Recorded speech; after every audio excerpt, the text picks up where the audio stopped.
কৃষি আয় আছে যাদের, তাদের রিটার্ন দাখিলের ক্ষেত্রে আইন কি ধরনের সুযোগ সুবিধা বা বাধ্যবাধকতা দেয়? হ্যাঁ, খুবই একটি গুরুত্বপূর্ণ প্রশ্ন করেছেন।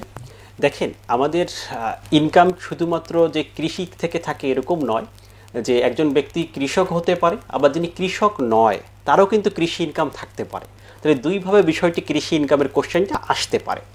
তা আইনে শুধুমাত্র যাদের কৃষি ইনকাম আছে, অর্থাৎ যারা প্রফেশনালি কৃষক, তাদেরকে একটু বেনিফিটেড করেছে, তাদের জন্য একটু বেশি সুযোগ দিয়েছে। এটা আমাদের যখন প্রথম ইনকাম ট্যাক্স আইন হয়েছিল, বলেছিলাম 1860 সালে, তখনও কিন্তু তাদের জন্য একটু বেশি সুযোগ ছিল। বর্তমান আইনেও কিন্তু তাদের জন্য একটু বেশি সুযোগ আছে, অর্থাৎ তাদের আয়ের ক্ষেত্রে 5 লাখ টাকা পর্যন্ত এক্সামশন দেওয়া আছে। যেমন অন্য ব্যক্তির ক্ষেত্রে 3.5 লাখ এক্সামশন, তাদের ক্ষেত্রে এটা 5 লক্ষ পর্যন্ত এক্সামশন। এর পরবর্তী ইনকামের উপর তাদের ট্যাক্স আরোপিত হবে। এবং তাদের হিসাবের ক্ষেত্রেও একটু সহজীকরণ করা আছে। আমাদের ইনকাম ট্যাক্স অ্যাক্টের সেকশন 43-তে বলছে, যদি একজন কৃষক হিসাব না রাখে বলতে কি বোঝায়, যে অনেক কৃষক কিন্তু হিসাব রাখা সম্ভব না, যে তাদের পারচেস কত, তাদের সেলস কত, এই বিষয়গুলো কিন্তু সম্ভব না।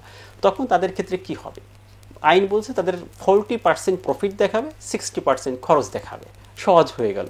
এখানে আইন মেনে নিবে খরচ কোন কোন খাতে হয়েছে, কিভাবে হয়েছে, কোনো বিষয় নাই। আর যদি হিসাব রাখে, সেক্ষেত্রে সেকশন 42-তে কিছু নির্দেশনা দেওয়া আছে, যে এই খরচগুলো আপনি দেখাতে পারবেন, তারপরে তিনি প্রফিট ক্যালকুলেট করবেন, তার উপর ট্যাক্স আরোপিত হবে। আর যদি কৃষকের অর্থাৎ কৃষির পাশাপাশি যদি অন্য সোর্সে ইনকাম থাকে, অন্য সোর্স বলতে শুধুমাত্র আর্থিক পরিসম্পদ ব্যতীত এছাড়া অন্য ইনকাম থাকলো, যেমন একজন স্যালারিড পার্সন, তারও কৃষি ইনকাম থাকতে পারে, সেই ব্যক্তি কিন্তু এই ফ্যাসিলিটি পাবে না।